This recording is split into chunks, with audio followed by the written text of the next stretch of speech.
Hi, welcome to Devika Ilangovan channel. இன்னைக்கு நம்மளோட சேனல்ல என்ன வீடியோ பார்க்க போறோம் அப்படின்னு பாத்தீங்கன்னா, நான் எனக்கு இருந்த சில ஹேபிட்ஸ் எல்லாம் மாத்தினதுக்கு அப்புறமா என்னோட லைஃப் இன்னுமே ரொம்ப பாசிட்டிவா வந்து மாறி இருக்கு. அந்த விஷயத்த உங்ககிட்ட இன்னைக்கு ஷேர் பண்ணிக்கலாம் அப்படின்றதுக்காக தான் வந்து பாத்தீங்கன்னா இந்த வீடியோ. இதுல ஏதாவது சில விஷயங்கள் நீங்க மாத்திக்கிட்டீங்க அப்படின்னா கூட எனக்கு ரொம்ப ஹாப்பியா இருக்கும். நான் சொல்ற பாயிண்ட்ஸ்ல எது உங்களுக்கு நீங்களும் அதை பண்ணிட்டு இருக்கீங்க, இனிமே எதை மாத்திக்க போறீங்க அப்படின்றதையும் மறக்காம அப்படியே கமெண்ட்ல வந்து சொல்லிடுங்க.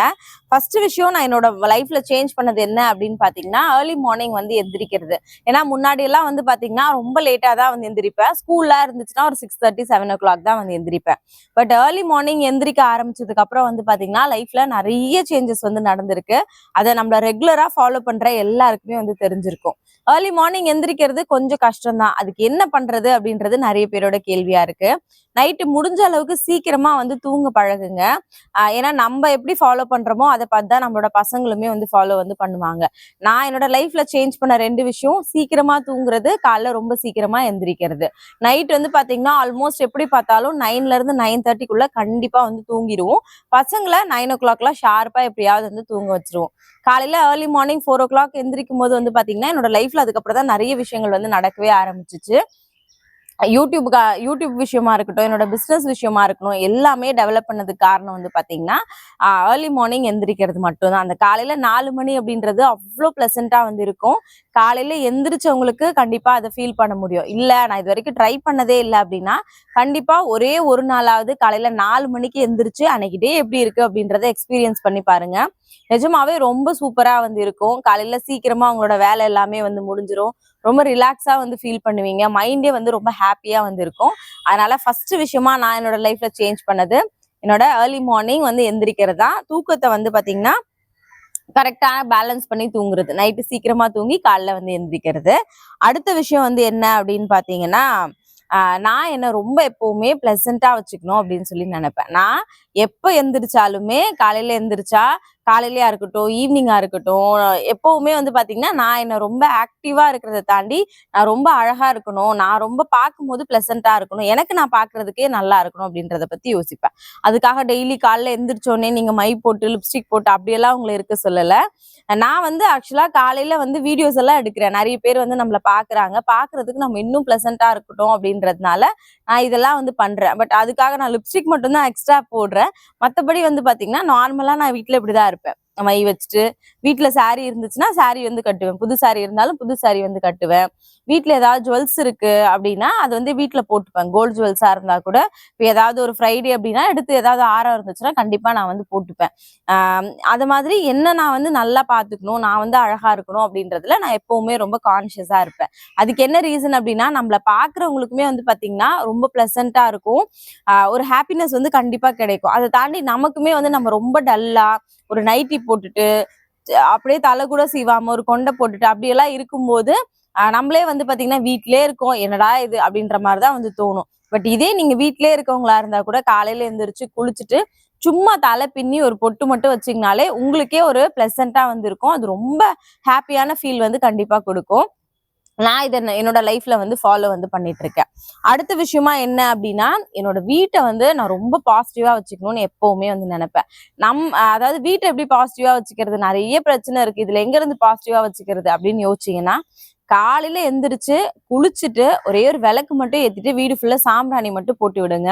உங்க வீட்டுல எவ்வளவு வேணா பிரச்சனை இருக்கட்டுமே, ஆனா எந்த பிரச்சனையுமே உங்களுக்கு வந்து அது ரொம்ப ஸ்ட்ரெஸ்ஸை வந்து கொடுக்காம உங்களை ஒரு மாதிரி ரொம்ப பிளசண்டா வந்து வச்சுக்கோ. நான் என்னோட வீட்டுல தினமுமே வந்து பாத்தீங்கன்னா காலையில விளக்கேத்துறல, அதே மாதிரி சாயங்காலமும் விளக்கேத்தி கண்டிப்பா வீடு ஃபுல்லா சாம்பிராணி வந்து போட்டு விடுவேன். அது அது எந்த நாளா இருந்தாலுமே, சனிக்கிழமையா இருந்தாலும் ஞாயிற்றுக்கிழமை, இந்த மாதிரி டேஸ் எல்லாம் பாக்குறது இல்ல. செவ்வாய்க்கிழமை வெள்ளிக்கிழமை தான் சாம்பிராணி போடணும்லாம் கிடையாது.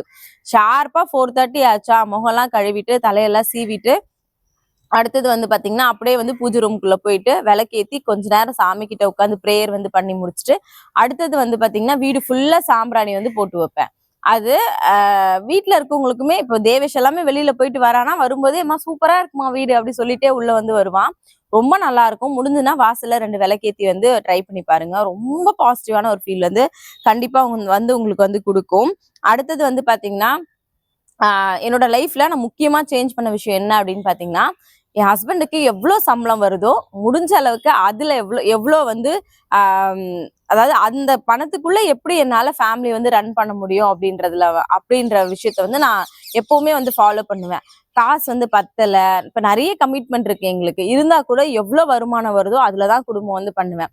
அந்த லாஸ்ட் ஒரு 10 days ஒரு 5 daysலாம் இருக்கும்போது பாத்தீங்கன்னா ரொம்ப இதா இருக்கும். ஆஹ் நம்ம எடுத்து வச்சிருந்த பட்ஜெட்ல இருந்து கை மீறி போற மாதிரி வந்து இருக்கும். அடுத்தது வந்து பினான்சியலா காசு இல்லாம இருக்கும். அந்த மாதிரி டைம்ல எல்லாம் என்ன பண்ணுவேன் அப்படின்னா முன்னாடியே பிளான் பண்ணிப்பேன். இந்த 20 நாள் காசா, 10 நாள் வந்து வீட்டுல என்ன திங்ஸ் இருக்கோ அதை வச்சுதான் நம்ம வந்து சமைக்கணும். இருக்கிறத வச்சு நம்மளோட ஃபேமிலிய எப்படி ரன் பண்றது அப்படின்னு வந்து யோசிக்க ஆரம்பிப்பேன். அதே மாதிரிதான் ஃபாலோவுமே வந்து பண்ணுவேன். ஏன்னா எப்பவுமே வந்து பாத்தீங்கன்னா என்ன இருக்கோ அதை வச்சு பண்றத எப்பவுமே தேவேஷ் ஒரு விஷயம் சொல்லுவா, எப்படிமா நீ மட்டும் இருக்கிறது என்ன இருக்கோ அதை வச்சு வாங்கிட்டு வர சொல்ற, அப்பா கிட்ட போய் இது இருந்தாதான் சமைப்பேன்னு ஒரு நாளும் நீ சொன்னதில்லை அப்படின்னு சொல்லிட்டு என் வீட்டுல எப்பவுமே அப்படிதான், இது இருந்தாதான் நான் சமைப்பெல்லாம் என்னைக்குமே சொல்ல மாட்டேன். இப்ப சப்போஸ் வீட்டுல காசு கம்மியா இருக்கு, ஒரு 500 ரூபா இருக்கு, இந்த வாரம் வந்து ஃபுல்லா ஓட்டணும் அப்படின்னா நான் சொல்வேன் ஏதாவது வாங்கிட்டு வரணுமான்னு கேட்டாலும் இல்ல தங்கம் இது இருக்கு அதனால இதை வச்சு நான் இதை மேனேஜ் பண்ணிப்பேன். அதுக்காக வீட்டுல இருக்கவங்களுக்கு சரியா வந்து சமைச்சு கொடுக்காம அப்படிலாம் ஒரு நாளுமே இருக்க மாட்டேன். என்ன இருக்கோ அதை வச்சு எப்படி நல்லா சமைச்சு கொடுக்கலாம் அப்படின்றதுதான் வந்து பார்ப்பேன். இது என்னோட லைஃப்ல கல்யாணம் ஆனதுக்கு அப்புறம் நான் வந்து சேஞ்ச் பண்ணிக்கிட்ட விஷயம். அதுக்கப்புறம் என்னோட லைஃப் ரொம்பவே வந்து ஹாப்பியா மாறி இருக்கு. முடிஞ்சதுன்னா நீங்களுமே வந்து ட்ரை வந்து பண்ணி பாருங்க. அதே மாதிரி யார்கிட்ட இருந்தும் எந்த ஒரு எதிர்பார்ப்புமே இல்லாம நம்ம வந்து பழகுறது. இப்ப நான் ஒருத்தங்க மேல அஃபெக்ஷனா இருக்கேன் அப்படின்னா அவங்களும் அதே அஃபெக்ஷனோட தான் இருக்கணும் அப்படின்றத நான் எதிர்பார்க்கறத விட்டுட்டேன். அதனாலயே நான் ரொம்ப ஹாப்பியா இருக்கேன்னு கண்டிப்பா வந்து சொல்லுவேன். யாரா இருக்கட்டும், அம்மாவா இருக்கட்டும், அப்பாவா இருக்கட்டும், ஹஸ்பண்டா இருக்கட்டும், உங்க பசங்களா இருக்கட்டும், யாரா வேணாலும் இருக்கட்டும், நீங்க வந்து ஒருத்தங்க மேல அன்பா இருக்கீங்க அப்படின்னா நீங்க முழு மனசோட அன்பா வந்து இருங்க. பட் அவங்க வந்து திரும்ப அதை நமக்கு கொடுக்கல, ஏன் இவங்க இப்படி இருக்காங்க அப்படின்னு நம்ம யோசிக்க ஆரம்பிச்சோம்னா நம்ம ரொம்ப ஸ்ட்ரெஸ் ஆக ஆரம்பிச்சிரும். ஃப்ரெண்ட்ஸா இருக்கட்டும் இல்ல கூட பிறந்தவங்களா இருக்கட்டும், நம்ம மட்டும் எல்லா விஷயத்தையும் ஷேர் பண்றோம், ஏன் இவங்க மட்டும் நம்ம கிட்ட எதையுமே ஷேர் பண்ண மாட்டாங்க, இவங்க மட்டும் ஏன் அப்படி இருக்காங்க அப்படின்றத யோசிக்க ஆரம்பிச்சோம்னா நம்ம நிஜமாவே வந்து பாத்தீங்கன்னா ரொம்ப டிப்ரெஷன் வந்து ஆயிடுவோம். அதனால யார் மேல வேணாலும் நம்ம பாசம் வைக்கலாம், பட் அவங்க அந்த சைட்ல இருந்து அது வரல அப்படின்னா அதுக்காக ஃபீல்லாம் வந்து பண்ணாதீங்க. உங்களோட அன்பு உண்மைன்றது உங்களுக்கு வந்து தெரியும். அதனால நான் என்னோட லைஃப்ல இப்ப அதைதான் வந்து ஃபாலோ வந்து பண்ணிட்டு இருக்கேன். முன்னாடி எல்லாம் ரொம்ப கவலைப்படுவேன், ஐயோ இவங்க பேசல அவங்க பேசல, இவங்க ஏன் இப்படி பண்றாங்க, இவங்க ஏன் நம்ம கிட்ட எதையுமே ஷேர் பண்ண மாட்டாங்க, இந்த மாதிரி நிறைய விஷயங்கள் யோசிச்சுக்கிட்டே இருப்பேன். அதெல்லாம் விட்டதுக்கு அப்புறம் என்னோட லைஃப்ல நான் ரொம்ப ரொம்ப ரொம்ப ஹாப்பியா இருப்பேன். தயவு செஞ்சு நீங்களும் அதை ஃபாலோ வந்து பண்ணுங்க, கண்டிப்பா உங்க லைஃபும் ஹாப்பியா வந்து இருக்கும். அப்புறம் வந்து பாத்தீங்கன்னா அடுத்தது வந்து ஆக்சுவலா வீட்டுல நம்ம எல்லாருமே நிறைய வேலை வந்து பார்ப்போம். கண்டிப்பா நமக்குன்னு ஒரு டிப்ரெஷன் வந்து இருக்கும். என்னடா இது டெய்லி காலைல எந்திரிக்கிறோம், டெய்லி சமைக்கிறோம், இதே வேலைதான் வந்து பண்றோம் அப்படின்னு ஆப்வியஸா எல்லாருக்குமே வந்து தோணும். எனக்குமே அப்படி தோணும். நிறைய டைம்ல நானுமே என்ன பண்ணுவேன்னா ரொம்ப எக்ஸ்ட்ரீம் ப்ரெஷர் போகல, வீட்டுல எல்லா பசங்க கத்திட்டு இருப்பாங்க, பசங்களை பார்க்கணும், வேலை இருக்கு, நிறைய வேலை இருக்கும், அதனால என்னையும் மீறி ஒரு மாதிரி ரொம்ப பஸ்ட் அவுட் ஆகி கத்த ஆரம்பிப்பேன். பட் வந்து இப்போ அதை நான் ரொம்பவே வந்து கம்மி பண்ணியிருக்கேன். நிறைய பேர் வீடியோலுமே கேட்கறது, அக்கா நீங்க கோவப்படுவீங்களான்னு, எக்ஸ்ட்ரீமா கோவம் வரும் எனக்கு. இப்போ வந்து பாத்தீங்கன்னா அந்த கோவத்தை வந்து நான் கம்மி பண்ணியிருக்கேன். அதே மாதிரி நம்ம வீட்டுல இருக்கவங்களுக்கு ஏதாவது ஒரு விஷயம் நம்ம செய்யறோம் அப்படின்னா உங்களுக்கு நான் இவ்வளவு செய்யறேன், இதெல்லாம் பண்றேன், உனக்கு வீட்டை பெருக்கிறேன், நான் சமைக்கிறேன் அப்படின்னு நம்ம வந்து புலம்பிக்கிட்டே இருப்போம். அது ஏன் அப்படின்னா நமக்கு அளவுக்கு அதிகமான வேலை பார்க்குறோம், அது எப்படி வெளிப்படுத்துறதுன்னு தெரியாம நிறைய பேர் கூட இருப்பீங்க. நான் மேக்சிமம் அப்படிதான் நான் வந்து இருந்தேன், இப்போ இல்லை, முன்னாடி வந்து இருந்தேன். அதை நான் என்னோட லைஃப்ல வந்து சேஞ்ச் பண்ணிக்கிட்டேன். சும்மா சும்மா நான் உங்களுக்காக தான் கஷ்டப்படுறேன், பசங்க கிட்டே ஆகட்டும் அவர்கிட்டயே ஆகட்டும், நான் எவ்வளவு வேலை பார்க்குறேன் தெரியுமா, உங்களுக்காக தான் கஷ்டப்படுறேன், எனக்கு இவ்வளவு வேலை இருக்கு அப்படின்னு நம்ம ரொம்ப சலிச்சுக்காம நம்ம வீட்டுக்காக நம்ம செய்யறோம், நம்ம பசங்களுக்காக நம்ம செய்யறோம் அப்படின்னு நினைச்சிட்டு நம்ம பண்ண ஆரம்பிச்சோம் அப்படின்னாலே அவங்களும் ஹாப்பியா இருப்பாங்க, நம்மளுமே வந்து ஹாப்பியா இருப்போம். அதனால நம்ம செய்யற விஷயத்த வந்து திரும்ப திரும்ப நான் இதெல்லாம் பண்றேன் அப்படின்னு நீங்க சொல்லி சொல்லி உங்களையே ரொம்ப டிப்ரெஷன் ஆக்கிக்காதீங்க. இது உங்களுக்கு சொல்றது இல்ல, நான் திரும்ப வந்து சொல்லிக்கிறேன். நான் டெய்லியுமே இதை சொல்லிப்பேன். நிறைய வேலை பார்க்குறேன், நான் நிஜமாவே நான் ரொம்ப நிறைய வேலை பார்க்குறேன், எனக்கு அது நல்லாவே தெரியும். என்னால ஒரு ஸ்டேஜுக்கு மேல முடியாதப்ப என்ன ஆரம்பிப்பேன்னா கத்த ஆரம்பிப்பேன். பசங்க வீட்டுல ஏதாவது சண்டை போட்டுட்டு கத்திக்கிட்டே இருக்காங்கன்னா எனக்கு ஒரு மாதிரி ரொம்ப ப்ரெஷர் ஆகி கத்த ஆரம்பிப்பேன். ஏன் இப்படி பண்றீங்க? நான் காலையில இருந்து வேலை பார்த்துட்டு இருக்கேன், எனக்கு இவ்வளவு ப்ரெஷரா இருக்கு, நீ ஏன் இப்படி சத்தம் போட்டே இருக்கீங்க அப்படின்னு ஏதாவது ஒரு விஷயம் வந்து கோவமா அவரையோ இல்லைன்னா பசங்களையோ வந்து பேசுவேன். அப்புறம் கொஞ்ச நேரம் கழிச்சுதான் ரியலைஸ் பண்ணுவேன், நம்ம வேலை பார்க்கறது கஷ்டப்படுறது எல்லாருமே இந்த பசங்களுக்காக தான். பட் நம்ம ப்ரெஷர் ஆகுறதும் இல்லாம கத்தி அவங்களையும் ஏன் ப்ரெஷர் பண்ணும் அப்படின்னு நான் அதை வந்து ரொம்பவே சேஞ்ச் பண்ணிக்கிட்டேன். இப்பெல்லாம் வந்து நான் எதுவுமே வந்து உங்களுக்கா இது பண்றேன் அது பண்றேன் அப்படிலாம் சொல்றது வந்து கிடையாது. அதனால நீங்களுமே வந்து ட்ரை பண்ணி பாருங்க, கண்டிப்பா அது உங்களுக்கு ரொம்ப ரொம்ப ஹாப்பியா இருக்கும். அதே மாதிரி சேவிங்ஸ் பத்தி ஆல்ரெடி நான் வீடியோஸ்மே வந்து போட்டிருந்தேன். நம்ம எவ்வளோ வந்து கம்மியா சம்பாதிக்கிறவங்களா இருந்தாலுமே கண்டிப்பா நமக்கு சேவிங்ஸ் அப்படின்றது வந்து ரொம்ப ரொம்ப அவசியமான ஒரு விஷயம். அது ஏதோ ஒரு விதத்துல நமக்கு அது ரொம்பவே வந்து ஹெல்ப்ஃபுல்லா இருக்கும். அதனால எவ்வளோ நீங்க சம்பாதிக்கிறவங்களா இருந்தாலும் கொஞ்சமா சேவிங்ஸ் வந்து எடுத்து வைங்க. நான் அந்த மாதிரி 5 5 10 ரூபாயா, ஒரு ரூபாயா என்னோட உண்டியல்ல போட்டு வச்ச காசு கூட எனக்கு லைஃப்ல ஏதோ ஒரு பீரியட்ல அது ஒரு ஒரு பெரிய அமௌண்ட்டா எனக்கு வந்து ஹெல்ப் பண்ணிருக்கு. அந்த டைம்ல நம்ம பெரிய அமௌண்ட்னா 5 லட்சம் 10 லட்சம் அப்படியெல்லாம் கிடையாது. நம்ம இருக்கிற சுச்சுவேஷனுக்கு அது அந்த நேரத்துக்கு ஒரு காசு தேவைப்படும்ல, அதுக்கு வந்து இந்த சேவிங்ஸ் கண்டிப்பா நமக்கு ரொம்ப யூஸ்ஃபுல்லா இருக்கும். நீங்க உங்க வீட்டுல எவ்வளவு சம்பாதிக்கிறவங்களா இருக்கட்டுமே, ரொம்ப ரொம்ப கம்மி சம்பாதிக்கிறவங்களா இருந்தா கூட ஒரு 10,000 சம்பாதிக்கிறாங்க அப்படின்னா கூட 9,000 தான் உங்களோட சம்பளம் நினைச்சிட்டு 1000 ரூபாய் தூக்கி சேவிங்ஸ்ல கண்டிப்பா போட்டு வைங்க. அது உங்களுக்கு கண்டிப்பா வந்து ரொம்பவே வந்து ஹெல்ப் பண்ணும். அதே மாதிரி வந்து பாத்தீங்கன்னா வீட்டுல வந்து அபசகுணமா பேசுறது, இந்த கெட்ட வார்த்தை பேசுறது இதெல்லாம் வந்து சுத்தமா அவாய்ட் பண்ணிக்கோங்க. நான் அடிக்கடி ஒரு விஷயம் வந்து பண்ணிக்கிட்டே இருப்பேன். ஆஹ் வீட்டுல வந்து சொல்லுவேன், உங்களுக்குலாம் நான் இல்லைனாதான் என் அருமை என்னன்னு தெரியும், நான் இல்லைனாதான் உங்களுக்கு என் கஷ்டம் என்னன்னு தெரியும் அப்படின்னு சொல்லிட்டு நம்ம என்ன வார்த்தை பேசுறோமோ அது பலிக்கும் அப்படின்றதுல எனக்கு நிறைய நம்பிக்கை வந்து இருக்கு. பட் நான் அதை அடிக்கடி மாத்திக்கணும்னு நினைச்சிட்டே இருப்பேன், இப்படி சொல்லக்கூடாது அப்படின்ட்டு. பட் இப்பெல்லாம் ரொம்ப கம்மி பண்ணிக்கிட்டேன், சொல்றதே வந்து கிடையாது.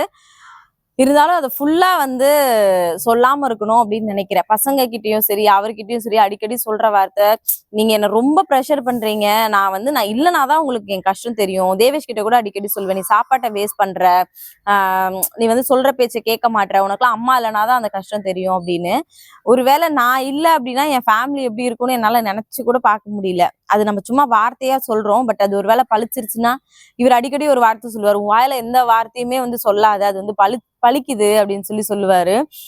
ஏன்னா இந்த வீடு விஷயமா இருக்கட்டும், அவருக்கு வேலை கிடைச்சதா இருக்கட்டும், எல்லாமே வந்து சொல்லுவேன், தங்கம் நம்ம ஒரு நாள் இப்படி இருப்போம்ல அப்படின்னு வந்து சொன்னேன். எங்க லைஃப் அதே மாதிரிதான் வந்து போயிட்டு இருக்கு. இந்த வீடு கூட நான் வந்து ஒரு நாள் சும்மா நைட்ல அவர்கிட்ட திடீர்னு சடனா ஒரு விஷயம் வந்து தோணுச்சு. நான் சொன்னேன், தங்கம் நமக்கு கீழெல்லாம் வீடு இருக்கிறத விட மாடியில நம்ம மட்டும் தனியா இருந்தா எப்படி தங்கம் இருக்கும், ரொம்ப நல்லா இருக்கும்ல, எனக்கு அப்படி ஒரு வீடு வந்து வேணும். ஆனா மாடியில இருந்தா சிங்கிள் பெட்ரூம் தான் இருக்கும்ல, இந்த பேச்சுலர்ஸ் எல்லாம் தங்குற மாதிரிதான் இருக்கும்ல தங்கம், ஆனா எனக்கு அது மாதிரி ஒரு வீட்டுல இருக்க மாதிரி எனக்கு வந்து மைண்ட்ல தோணிக்கிட்டே இருக்கு அப்படின்னு சொன்னேன். பட் அது சொல்லி ஒரு 20-25 டேஸ்ல வந்து பாத்தீங்கன்னா இந்த வீட்டை வந்து பாக்குறோம். அந்த வீட்டை பார்த்தோன்னே என்ன அப்படி திரும்பி பார்த்தாரு, தங்கம் நீ சொன்ன மாதிரியே வீடு இது அப்படின்ட்டு. அதனால எப்பவுமே என்கிட்ட சொல்லுவாரு, நீ கோவத்துல கூட அந்த வார்த்தையை சொல்லாத அப்படின்னு சொல்லி எப்பவுமே வந்து சொல்லுவாரு. நான் எந்த வார்த்தை சொன்னாலுமே அவருக்கு வந்து கோவம் வராது. பட் வந்து நான் இல்லைனாதான் உனக்கு தெரியும் அப்படின்னு சொல்லும் போது அவரோட எக்ஸ்ட்ரீம் கோவமே வந்து பாத்தீங்கன்னா என்ன அப்படி திரும்பி பாக்குறது மட்டும்தான் அவரோட கோவமா இருக்கும். மத்தபடி என்ன திட்டுறதோ அப்படியெல்லாம் இது வரைக்குமே வந்து பண்ணது வந்து கிடையாது. அதனால அது சொல்லுவாரு அடிக்கடி, ஏதாவது நாங்க நல்லா பேசிட்டு இருக்கும்போது சொல்லுவாரு, நீ ஒரே ஒரு விஷயம் மட்டும் சேஞ்ச் பண்ணிக்க தங்கம், இதை மட்டும் சொல்லாத, ஏன்னா நீ இல்லைன்னா அதுக்கப்புறம் எங்களால இருக்கவே முடியாது, நீ இல்லைன்னா எங்க லைஃப் எப்படி இருக்கும்னு நீ யோசிச்சு பாரு அப்படின்னு. அப்பதான் நிறைய நாள் யோசிப்பேன், நம்ம இவ்வளவு விஷயங்கள் நம்ம பசங்களுக்கு பார்த்து பார்த்து பண்ணும்போதே ஏதாவது ஒரு குறை வந்து இருக்கு, நம்ம இல்லைன்னா இந்த பசங்க நிலைமை என்ன ஆகும், நம்ம இல்லைன்னா அவரோட நிலைமை என்ன ஆகும் அப்படின்னு இப்பெல்லாம் வந்து யோசிக்க ஆரம்பிச்சிருக்கேன். அதனால வீட்டுல வந்து அபசகுணமா பேசுறதோ கெட்ட வார்த்தை பேசுறதோ பண்ணீங்க அப்படின்னா தயவு செஞ்சு அதை மாத்திக்கோங்க. இது உங்களுக்கு சொல்ல நான் எனக்கு திரும்ப திரும்ப நான் வந்து சொல்லிக்கிறேன். அது நம்மளோட லைஃபை இன்னுமே ரொம்ப அழகா வந்து மாத்தும். அதே மாதிரி எந்த விஷயம் பேசுறதுனால யார்கிட்ட பேசுறதுனாலும் அது நடக்கவே நடக்காத விஷயமா இருந்தா கூட நடக்குங்க, நீங்க கவலைப்படாதீங்க அப்படின்னு சொல்லும் போது கண்டிப்பா அவங்களுக்குமே வந்து பாத்தீங்கன்னா ஒரு நம்பிக்கை வந்து இருக்கும். நமக்குமே இப்ப நான் இவர்கிட்ட அடிக்கடி ஒரு விஷயம் சொல்லுவேன், கல்யாணம் ஆனதுல இருந்து சொல்ற விஷயம் இதுதான். பினான்சியலா ரொம்ப டவுனா இருக்கும் போதும் சரி, எங்களுக்கு ஏதாவது பிரச்சனை வரும்போதும் சரி, தங்கம் நான் இருக்கேன்டா பாத்துக்கலாம், பட்டோ நம்ம இருக்கோம்ல நம்ம பாத்துக்கலாம் அப்படின்னு சொல்லுவேன். அது ரொம்ப சப்போர்ட்டான ஒரு வார்த்தையா இருக்கும். அதனால நம்ம என்ன வார்த்தை பேசுறோமோ அதுதான் நம்ம லைஃப்ல வந்து நடக்கும். அதனால அபசகுணமாவோ கெட்ட வார்த்தைகளோ தயவு செஞ்சு வந்து பேசாதீங்க. நான் என்னோட லைஃப்ல இது நிறைய வந்து சேஞ்ச் வந்து பண்ணியிருக்கேன். அதே மாதிரி இப்ப நம்ம ஏதாவது ஒரு விஷயம் பண்ணணும், யாருக்காகவும் வந்து பாத்தீங்கன்னா நம்மள மாத்திக்கிறதோ, இவங்களுக்காக நம்ம மேல போகணும் அப்படின்னு நினைக்கிறதோ வந்து பண்ணவே பண்ணாதீங்க. உங்களுக்கான லைஃப நீங்க உங்களுக்கு பிடிச்ச மாதிரி வந்து பண்ணுங்க. ஆஹ் எந்த விஷயம் பண்றதுனாலுமே நான் ஃபாலோ பண்றது எப்படின்னா, இப்ப நான் பாரு இது பண்றேன்ல, இதை விட மேல போனா அவன் வந்து பொறாமைப்படுவான், அவன் வந்து வயித்தெரிச்சல் படுவான், இவங்க என்ன இப்படி சொல்லிட்டாங்களே, இதுக்காகவே நான் இன்னொரு விஷயம் பண்ணணும் அப்படிலாம் பண்ணாதீங்க. யாரையும் யாரும் பழி வாங்குறதுக்கெல்லாம் எந்த விஷயமுமே வந்து கிடையாது. ஏன்னா இன்னைக்கு இருக்கு, இப்ப நான் நின்னு பேசிட்டு இருக்கேன் அப்படின்னா, நாளைக்கு நம்ம லைஃப் எப்படி இருக்கும் அப்படின்றது, நாளைக்கு என்ன நடக்க போகுதுன்றது யாருக்குமே வந்து தெரியாது. அதனால அடுத்தவங்களுக்காக எப்பவுமே வாழாம, என் வீட்டுல இது இருக்கு, நான் என் லைஃப்ல சந்தோஷமா இருக்கணும், என் குடும்பம் சந்தோஷமா இருக்கிறதுக்கு நான் என்ன விஷயம் பண்ணணுமோ அதை மட்டும்தான் நான் வந்து இப்போ வந்து ஃபாலோ வந்து பண்ணிட்டு இருக்கேன். நிஜமாவே ரொம்ப ஹாப்பியா இருக்கு. முன்னாடி எல்லாம் எப்படி தோணுனா, அவர்கிட்டயே கூட சொல்லிக்கிட்டே இருப்பேன், தங்கம் இவங்க நம்மள இப்படி சொல்லிட்டாங்கல்ல தங்கம், நம்ம இவங்களுக்கு முன்னாடி நல்லா இருக்கணும் தங்கம், நம்ம இதெல்லாம் பண்ணணும் அப்படின்னு வந்து சொல்லுவோம், பேசுவோம். பட் அந்த விஷயம் நடக்கல, நம்மளால பண்ண முடியல அப்படின்னா, நம்ம மட்டும் இப்படியே தானே இருக்கோம், அவன்லாம் நல்லா தானே இருக்கான் அப்படின்ற தாட் ஆட்டோமேட்டிக்கா வந்து வர ஆரம்பிச்சிடும். யார் வேணா என்ன வேணா பேசட்டுமே, நம்ம எல்லாருக்குமே நல்லவங்களாலாம் வந்து என்னைக்குமே வந்து இருக்க முடியாது. ஒருத்தரை பிடிக்கும், ஒருத்தரை பிடிக்காது. அதனால வந்து பாத்தீங்கன்னா, உங்களுக்கு பிடிச்ச மாதிரி நீங்க இருங்க. உங்க ஃபேமிலி எப்படி ரொம்ப ஹாப்பியா வச்சுக்கிறதுன்னு மட்டும் பாருங்க. ஏன்னா நாளைக்கு நீங்க என்ன கஷ்டப்பட்டாலும், என்ன சந்தோஷமா இருந்தாலும், உங்களோட சேர்ந்து அந்த கஷ்டத்தையும் சந்தோஷத்தையும் அனுபவிக்க போறது உங்களோட ஃபேமிலி மெம்பர்ஸ் மட்டும்தான். உங்க ஹஸ்பண்ட், உங்க குழந்தைங்க, இவங்க மட்டும்தான் உங்களோட எல்லா விஷயத்திலயுமே கூட வந்து இருப்பாங்க. அதனால நம்மளோட வீட்டை எவ்வளவு ஹாப்பியா பாத்துக்கலாம், நம்மளோட ஃபேமிலி எவ்வளவு ஹாப்பியா பாத்துக்கலாம் அப்படின்றத மட்டும் பாருங்க. எனக்கு தெரிஞ்சு என்னோட லைஃப்ல வந்து பாத்தீங்கன்னா, இந்த விஷயங்கள் எல்லாத்தையும் நான் வந்து சேஞ்ச் பண்ணியிருக்கேன். நிஜமாவே என்னோட லைஃப் ரொம்ப ரொம்ப ரொம்ப ஹாப்பியா வந்து மாறி இருக்கு. முடிஞ்சது அப்படின்னா நீங்களுமே வந்து ட்ரை பண்ணி பாருங்க. இதுல ஏதாவது ஒரு விஷயத்தையாவது மாத்தி பாருங்க. கண்டிப்பா உங்களோட லைஃப் ரொம்ப ஹாப்பியா மாறும்னு நான் நம்புறேன். அக்கா இன்னையில இருந்து நான் இதை சேஞ்ச் பண்ணிக்க போறேன் அப்படின்னு நீங்க ஏதாவது நினைச்சீங்க அப்படின்னா மறக்காம அதை கமெண்ட்ல சொல்லுங்க. ஏன்னா எனக்கு ரொம்ப சப்போர்ட் வந்து பண்றீங்க. நான் போடுற வீடியோஸ்க்கெல்லாம் அக்கா இது ரொம்ப நல்லா இருக்கு அப்படின்னு சொல்லும் போது எனக்குமே ரொம்ப ஹாப்பியா இருக்கு. அதனால உங்களுக்கு இந்த விஷயம் ஏதாவது பிடிச்சிருந்துச்சு அப்படின்னா அதையுமே மறக்காம கமெண்ட்ல வந்து சொல்லிடுங்க. மறுபடியும் நாளைக்கு இன்னொரு வீடியோல பார்க்கலாம். தேங்க்யூ.